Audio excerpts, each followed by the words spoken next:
Hey everyone, welcome back to the SMB podcast. I'm Coach Rick, and today we're diving into the latest sports buzz. Stick around.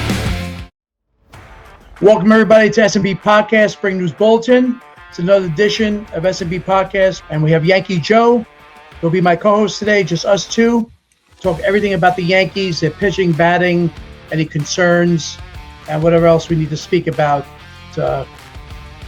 individual players and such. All right, so right now we're going to talk about sort of the Yankee pitching. I mean, right now we'll say the starting four, because the fifth one looks like Luis Gil might come back. They might move him up to pitch as the fifth starter because we don't have Cole. But anyway, so far we got going. We have Max Fried. He's up to a great start. He's 2-0, 0 ERA. He's got about 10 strikeouts. He's who we hoped he'd be. He's doing great. Also, then we have the Cam Schlittler, which this young guy is also to a great start, mirroring pretty much what Max Fried has been doing. He's got 15 strikeouts. And, of course, in the other two starters, we have Will Warren. He's 1-0. And then we have, Ryan Weathers. Unfortunately, he's the only negative on this pitching staff so far out of the four.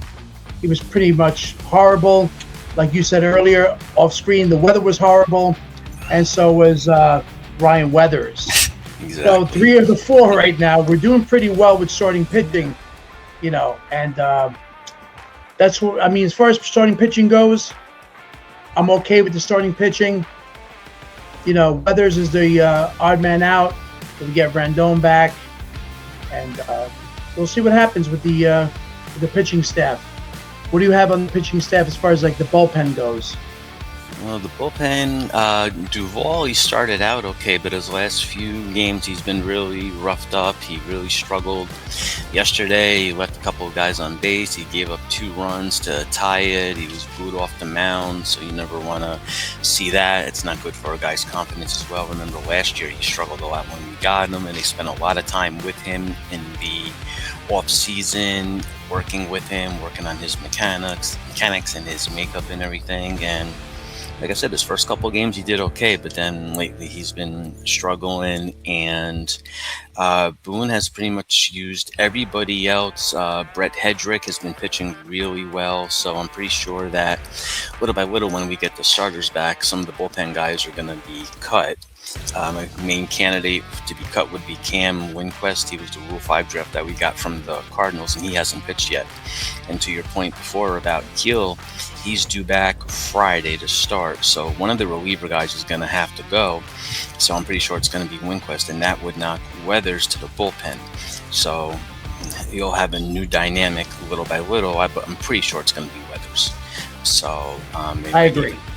Yeah, but actually, they're probably still going to keep him for now, though, because it's actually going to be when Cole gets back.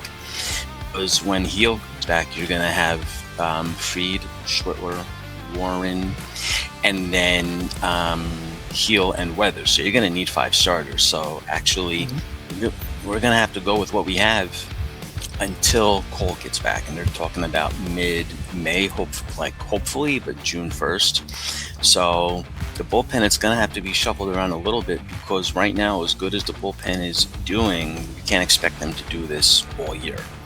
So Bednar, he's our closer, and he gets the outs, he gets the save, but he makes it very, very nerve-wracking. It seems like he'll always put guys on base. He'll get that pitch count up really, really high, and there were a lot of groans in the ballpark last night, thinking he was not going to get out of it, and then I'm thinking, who are they going to replace him with? We used 7 pitchers last night.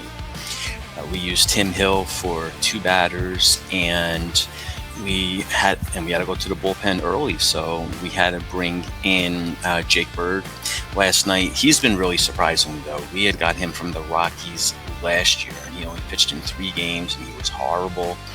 Yeah. We actually got him when we were on the road, so he never even saw Yankee Stadium until opening day Friday, and he pitched good then too. But how many times, like I said, can you go to the bullpen? You really, Fried and Schlittler is going to only get better because he was a little bit slow to start the year, and that's only because he had that back injury, so it just slowed him a little bit. So he's slowly building up the pitch count. I believe that he'll be ready to give you I would say 85, 90 pitches by his next start, because his first start was 79 pitches, and then he did 80 pitches the other day. So if we can get Warren and hopefully Weathers and Heel to stretch it out, then you don't have to rely on the bullpen that much, because you don't want to go to them too much too early, and that's my concern. Right. I'm worried about Weathers, because once he's in there, he's going to actually stretch out the bullpen a little bit. So he could be hindering the team to that aspect. And you're right, Luis Gil is becoming. He's going to move back up. He's going to come in and hopefully he'll pitch well. And you're right, the bullpen I think might be Achilles' heel right now, because like you said, Bednar, you don't know what he's going to do. He's on and off. He's like Two-Face. You don't know which one closer you're going to get. And our starting pitcher right now went through, we'll say, the first three. Slittler, I'm not really worried about. He's young. He's doing really well. I like him a lot. The starting pitching right now is okay, but we could use some help. We don't know what Cole's going to do when he comes back. So, and then Randone, he's another Two-Face guy, I like to call him, because you don't know which one you're going to get. Once he struggles a little bit, he flusters and gives up runs. So, and in 2023, a friend of mine, and shout out to my friends, to say how great it was to be back at opening day and to see all my friends. So just want to shout out quick to had a great time Friday and Saturday at the games and at Hard Rock. And Jim, another good buddy of mine, I will see you Tuesday. Sorry we missed you on opening day, but definitely see you Tuesday. Can't wait for that. So had mentioned to me actually on opening day, we were talking about Rodon, and he had reminded me that in 2023 when we had first got him, he was hurt right from spring training. He always had something wrong, whether it was his elbow, whether it was his lat or his hamstring. And the last 2 years he pitched great. He was very reliable and dependable for us. And then as soon as the off-season hit, we were told that he had surgery for bone chips in his elbow. He had to have a bone spur shaved. So they said he was going to be behind. That now all spring training, Boone said he looked good. He's gradually getting up there, and his next progression is a rehab start, which was supposed to have been last week. And then last week, just from throwing, just a normal side session, he felt a twinge in his hamstring. So now he was just saying to me, brought up a good point. He's like, I don't know if one thing will lead to another, if it can get into his psyche, and you just hope it's not a combination of things. So keep your fingers crossed with that. So definitely that is something to keep an eye on. You hope that... All right, it definitely makes some good points. Like you hope the starters all come back. You hope Cole comes back. He may not be Garrett Cole as soon as he comes back, but by August, I would expect him to be hopefully mid-season form. In fact, Jeff, he pointed out something really good yesterday. Yesterday was actually calendar day at the stadium. So we're looking at the calendar, and usually I'll just go right through it to see who's on it every month. So I said to him this time, I'm like, let's guess every month just for the hell of it. So we're guessing, and every month I'm like, okay, is it this guy or is it that guy? And we both got Judge right for April. And then we were wondering when Cole was going to be, and it was in August. So he says to me, that's perfect. He should be fine by then. So fingers crossed. And then down the road, Clark Schmidt, but that's probably not until the end of August or September. Now, the positive about that, which again is a big if everybody is healthy and everybody is strong, in the playoffs, you're going to need only 4 starters. So then whichever starters are not in the rotation, that's going to make that bullpen even stronger. So that's what you have to hope for. But you have to get there first. I talked about it on our very first show, how we could play great all year, but we could have that one stretch in June. It seems we've been having it every year where we go like 11-25 or 18-27 or something like that. And it didn't cost us the playoffs, but it definitely cost us the division last year. Of course, you're right. So you're right about that. It's tough because we don't know what we're going to get from Cole, Randone when they come back. Like you said, it will make our bullpen stronger, having only need of 4 starters. We'll see what happens when the playoffs come around. It's just fingers crossed. Let's make sure we make it there.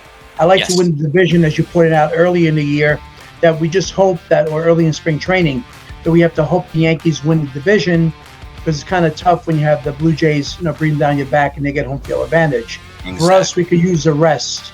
We could use the home field advantage. Now, getting to the batting, to the stats of basically our key batters of this year so far. I mean, it's early in the season, but Corey Bellinger is okay. He's hitting around 235.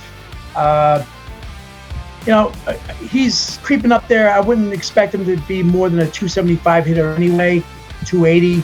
But I'm not really worried too much about him. As the season progresses, he'll be okay. I mean, the other guys like Aaron Judge, slow start. His average is around the same thing, like 273 or whatever it is. But I'm not worried about him as well. We know he's a great home run hitter. Hopefully he doesn't swing for the fences every game. He just takes his time, has a good eye, ball on the bat and all that.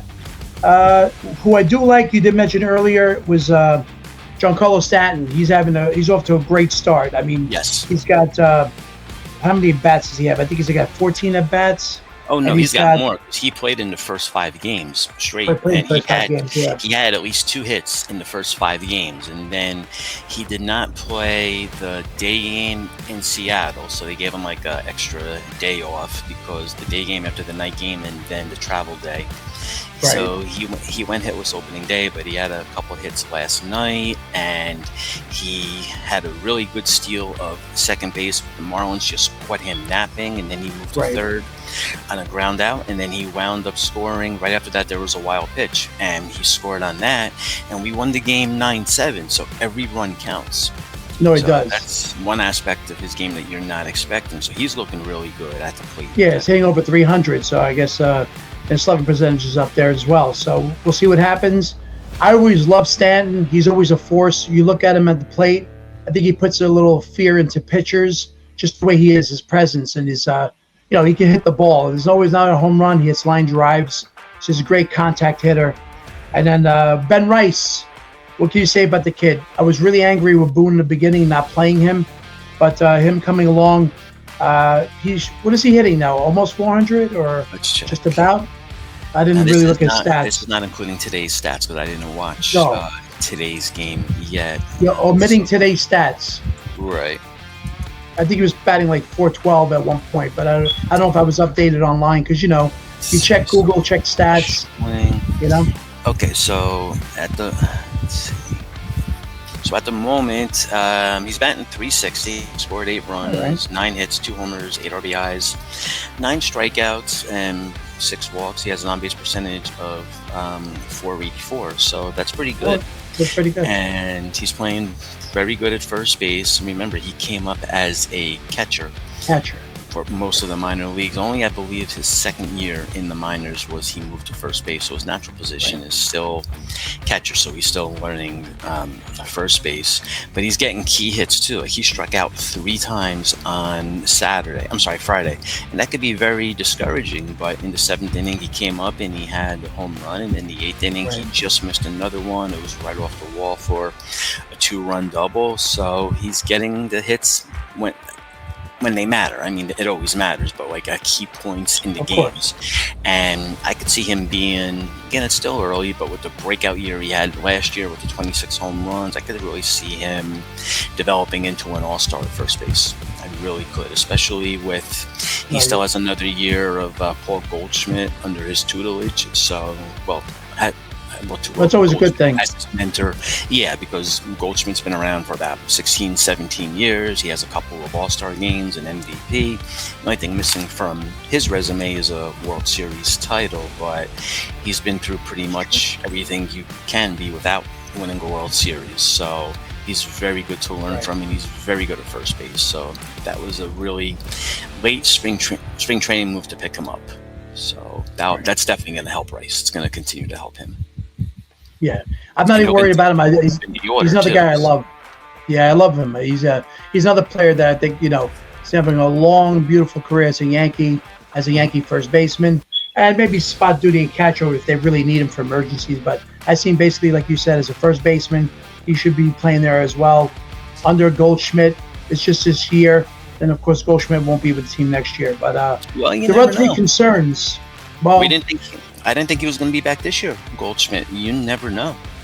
I thought he would be, because you don't know, with Rice being young and then playing catcher, playing first. I think they just were taking a precautionary move. I figured they would sign him at least for one more year. But listen, if he has a great bat and he's great off the bench, you sign him again. It doesn't hurt, to have another good bat off the bench. But there are three players I do have concerns about right now. I mean, it's early in the season. I'm just saying, getting off to a slow start. You have Chaz Chisholm. His batting average is under 200. He's got at least, from the last time I checked the stats, he had at least 8 strikeouts already this season. And also Caballero, one of your favorite players, Jose Caballero, he had about 7 strikeouts last time I checked. That was like yesterday when I checked the stats. And then, of course, the guy who's, I think, really hurting us right now at third base, Ryan McMahon. He's got at least 7+ strikeouts. And, I mean, does he even have a hit yet? Last time I checked, he didn't have a hit. So I think he's hitless so far. Can you double-check that? Do you know? Sure. He was batting.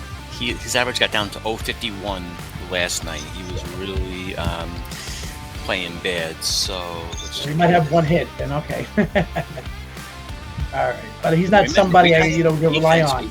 Yeah, no, we got him basically defense, but he still needs to hit. I mean, if he hits 240 and hits 20 homers, then if he makes I'd be happy. If he makes all the plays, then I could live with it. But he can't be hitting under the Mendoza line, and right now, his current stats, and this may be included in today's game. I'm not sure. It's not telling me the score, but in 20 at bats, 1 hit and 2 RBIs, 10 strikeouts.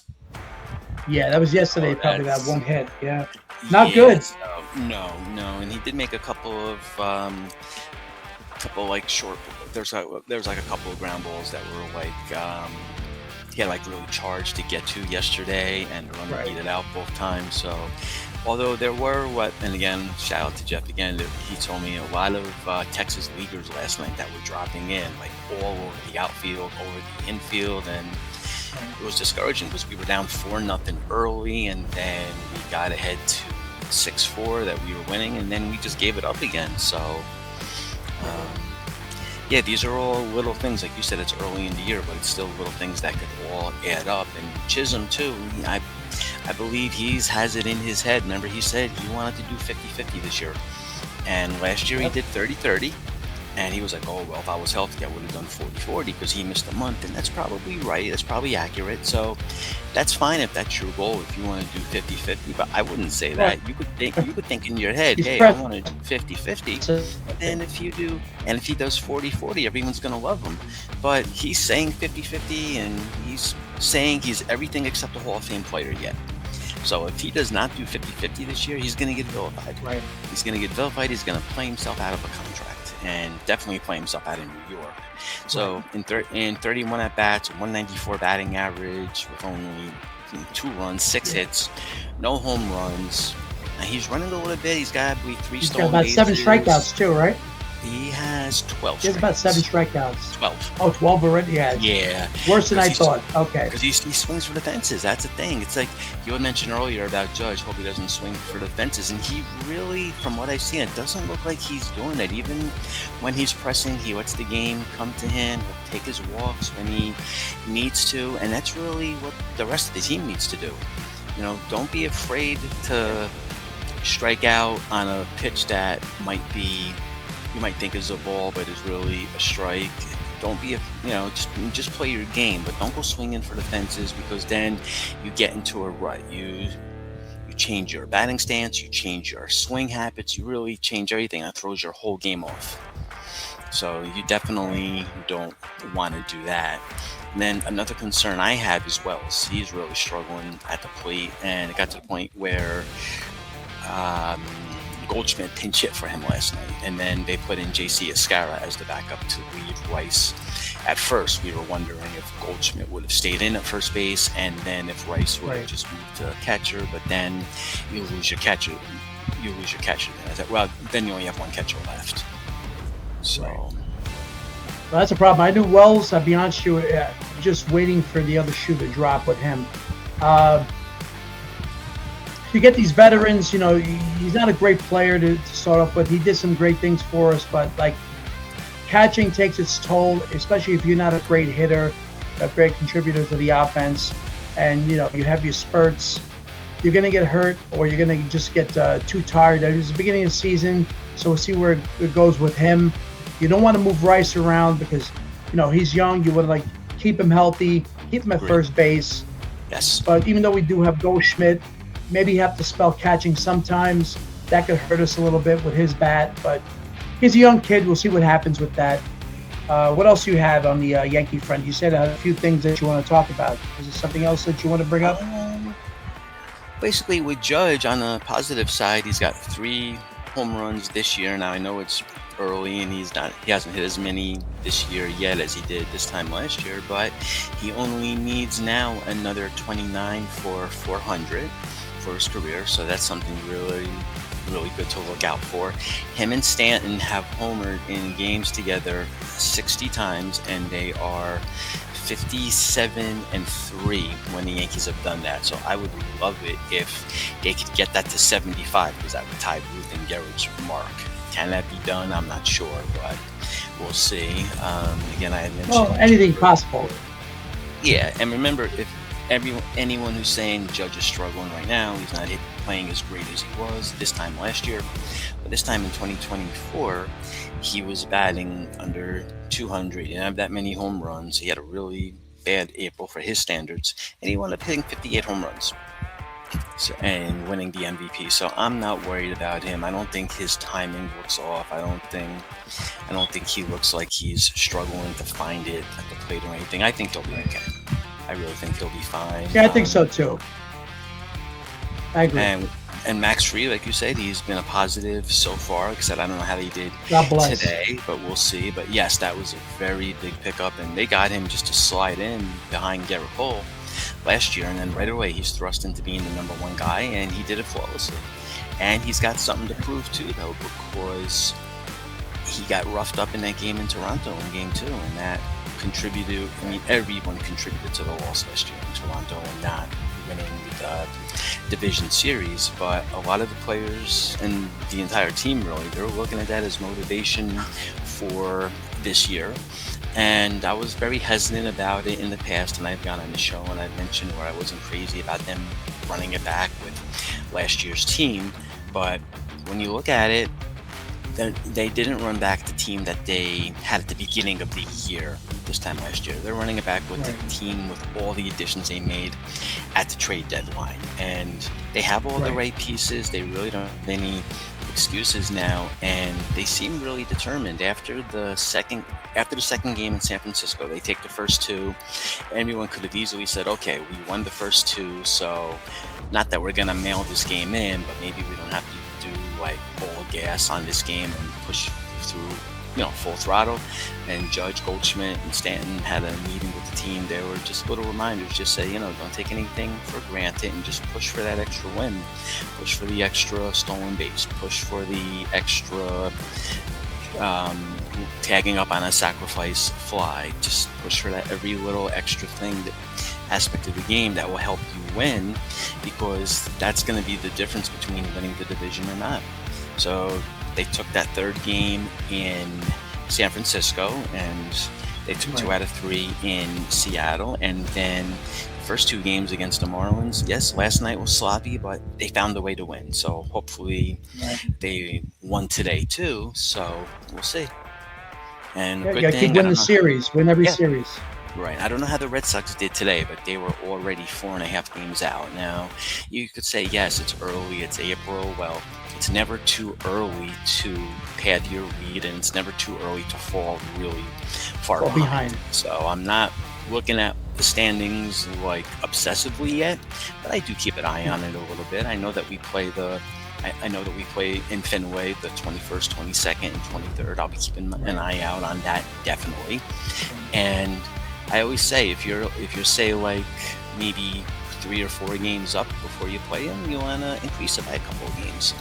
So the division games are important, and I mean they're all important, especially when you play your division games. Of course. And we know that the Astros and the Yankees are pretty much the 2 best teams right now. Like you said, it's early in the season. but the only two basically with winning records right now were, you know, I guess the Astros were what? They were 6-4. I don't know what they did the other day, but you know, Yankees and Astros have winning records. Everyone else pretty much at 500. You know, so that's the last time I checked standings. It's probably like a day and a half ago. Like I said, Yankees looking great. Good start. We do need to make sure we're hitting on all cylinders because, you know, defense is great, but we do need to get some guys to bat to the ball. They need to start hitting, get their average up. Like you said, don't fall behind the Mendoza line. You know, just a few concerns, a little cockiness on Jazz. Just say Jazz is too much. Right now, he's not all that Jazz, so he needs to get his head on straight. Stop getting cocky. I mean, I'd love to be flamboyant, but that's only when you start hitting and doing some great things for the team. When you're not, you're striking out. You need to like tone it down a little bit and play within your game and let the game get into your head. Second base, routine ground ball, and he just he lollygagged it. He just took forever to get the throw over there, and the runner beat it out, and he came around to score. So you can't throw the ball like that. And that helped to increase Bednar's pitch count too. I mean, not that Bednar probably would have put guys on base anyway. Unfortunately, it didn't help. I mean, you need to help him out too. The Yankees, they're off to a great start. I'm not worried about Judge. He does have 3 home runs. I'm happy with that. So it's not like the WBC took any steam out of him or anything like that. And basically, I was going to ask you, do you think the WBC hinders some players' performances in the beginning of the season, or do you think it helps some players? That's really tough to say because, I mean, maybe you could say it hurt Judge a little bit if you're comparing it to the start that he got off to last year, but it's not like he's not hitting at all, and it's not like he's sluggish in the outfield or anything. So if you would see if he was, and this is for anybody, if it's an outfielder loafing after a fly ball, or an infielder, you know, not being on his toes for a ground ball or something like that, then you could say, yeah, maybe they pushed it too much too soon, and then as games get in later innings, they start to feel tired quicker.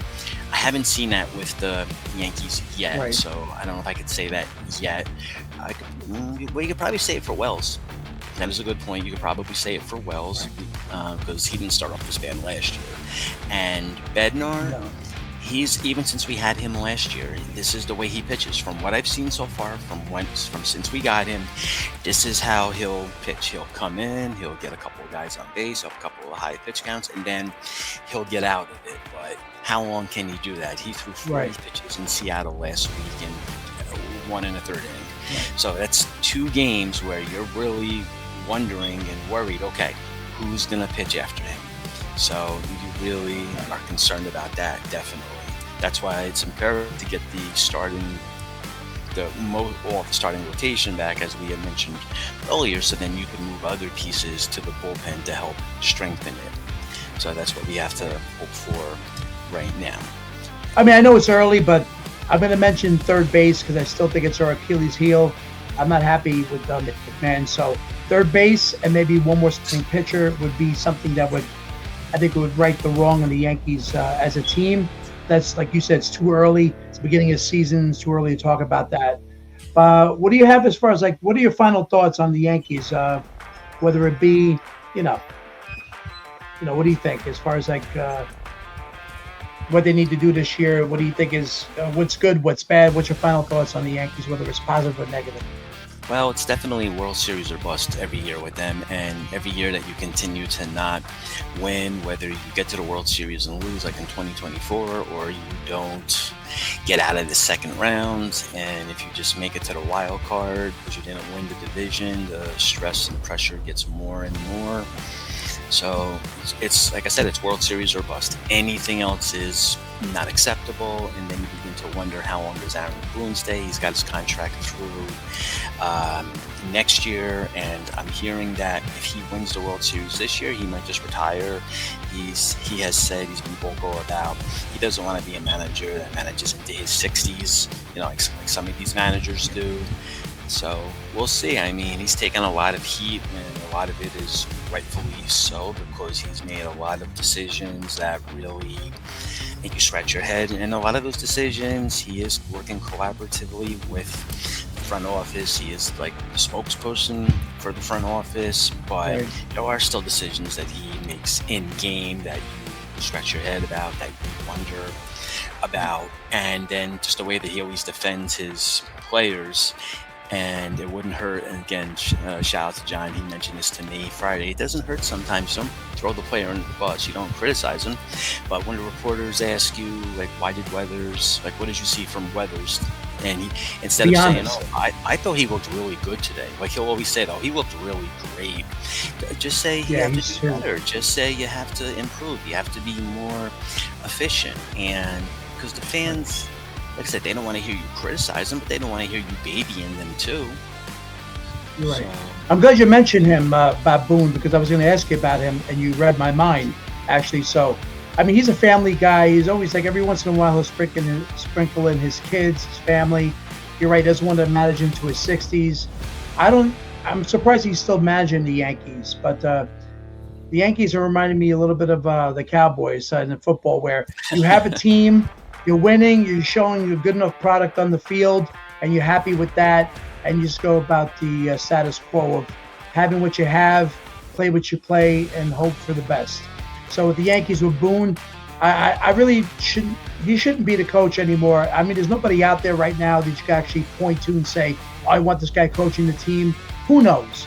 But this should be his last year, in my opinion, on the Yankees, unless you said he wins a World Series. Either way, if he wins, you said he probably would retire. I think he's going to get fired if they don't. Yeah, he wouldn't. If he doesn't win, there's no World Series this year. He's gone. Either way, I think it's the year of the boom. He's gone. Either way. could be. I mean, if they make if they make the World Series and if they lose a tough, just like the World Series last year with the Blue Jays and the Dodgers, you're not going to fire the Dodgers. I'm sorry, the Blue Jays manager after they lost Game 7 last year. That was like a classic World Series. So if you have a classic World Series, Yeah. and if you lose, or even maybe say a classic championship series, and you lose, but anything less than that, especially if we don't make the playoffs, God forbid, I would say Right. anything less than at least the championship series, and I can't see him coming back. And you had mentioned who would replace him. You're not going to see somebody. You're going to see like a name that you haven't heard before. I'm not going to say like Tony Vitello from the manager of the Giants who came right out of college. That would never work with the Yankees, but you might That's see, a big mistake anyway. Yeah. yeah, but you might see Shelly Duncan. I mean, he was a minor leaguer for the Yankees. He played for in 2007 for a little bit, then he faded out. But he's been manager for AAA Scranton, and the organization loves him. He's coming up with the same like qualities and values that the team is preaching. So they're not going to go to somebody brand new. I don't think. I would be really surprised. They like to stay status quo. So I would say it would be somebody internal. And that's the first name that pops out to me. All right, you heard it first on SB Podcast. Yankee Joe says Duncan will be the next manager of the Yankees. We'll I'm going to see. hold you to that. But you know what? It doesn't sound so bad. You're right. Duncan might be the next manager. Maybe with the strike. Who knows? Maybe 2028 we'll see that. Hopefully there isn't a strike, but I'm not going to hold my breath on that. Another thing that just concerns me about the lockout for next year, the owners right now are 30 to 0 aligned with wanting a salary cap. And I mean, again, that's what they're saying right now, but once the lockout hits, and then if you start losing games and then the owners start losing money, then they might think differently and change their tune. One thing about Rob Manfred that you can say positively, he has never had any games missed during his tenure since 2015, whether it was through a strike or a lockout. In 2022, the season did start late because of the lockout, but then they were able to get all the games in. And it turned out to be a really classic season, starting with Judge with his home runs. And then last year with Judge and Riley, it was a great baseball season, ending in one of the best World Series you'll ever see. So the game on the field, it's in a very good place right now. You don't want to win that. You don't want to, alienate the fans. They can only get alienated so much. I mean, I remember back to '94, the strike when it hit. I was crushed. I was heartbroken because that was Madden's last chance. And even though we did get back to the playoffs in '95, you had that one short series against Seattle. that was it. Now, I was kind of a fan. I came back, but I know a few people who did So not. did I, but come back right away. And then for the ones that came back, but not right away, they're not going to come back. I mean, eventually, you're right. On that note, I'd say, yeah. Because you'll see a new generation of fans coming, but still, you don't want to lose any fans, whether it's from my generation, older generation, or younger generations coming up. You don't want to lose any fans. So I hope. Well, I'm going to predict this. I'm going to say there will be no strike. I'm going to hope there's no strike at the moment, but from there, you don't know. Well, this is what's going to happen. If they do strike, it's going to be a lockout. Then baseball might be done because there's too much money invested in it. Like you said, people had to come back to watch the game after the strike in '94. You do lose fans. Me particular, if there's a strike, they will lose me because I just, it's like they make so much money. Someone's got to give. I mean, there's a lot of money to go around. I just think it's going to hurt the game. It's going to hurt the fans. And I don't think the fans will be unforgiving this time around. I really do truly believe that. That's definitely easy for me. That, it's easy for me to say that right now and to feel that way right now. But once baseball comes back, if there is a lockout or strike, my feeling might be, I just missed the game so much. I might not be like, I'm so pissed off, I'll never come back. I'm just going to say I miss it and I can't wait for it to come back. So it depends. I don't know how exactly I'm going to feel. So who knows? We have to find out what the logistics of it is, like in the circle, like what's really going on with talks and what's really going on with the owners and the player association, all that. But we're never going to know. But all right, that's been a good edition of SMB Podcast on the Yankee Talk today. Strictly Yankees. See what happens in the next couple of games. You go watch the game you didn't watch today. I'll take a look at the highlights myself. And we'll talk about our next podcast and see where we're at with the Yankees. All right, it was great to have you again, Yankee Joe. Thanks for coming. My pleasure. Anytime. All right, everybody, hit that like, subscribe button. Subscribe to SMB Podcast. You'll get to see Yankee Joe again. Coach Rick. Once again, thank you for watching. Like and subscribe. Take care and good night.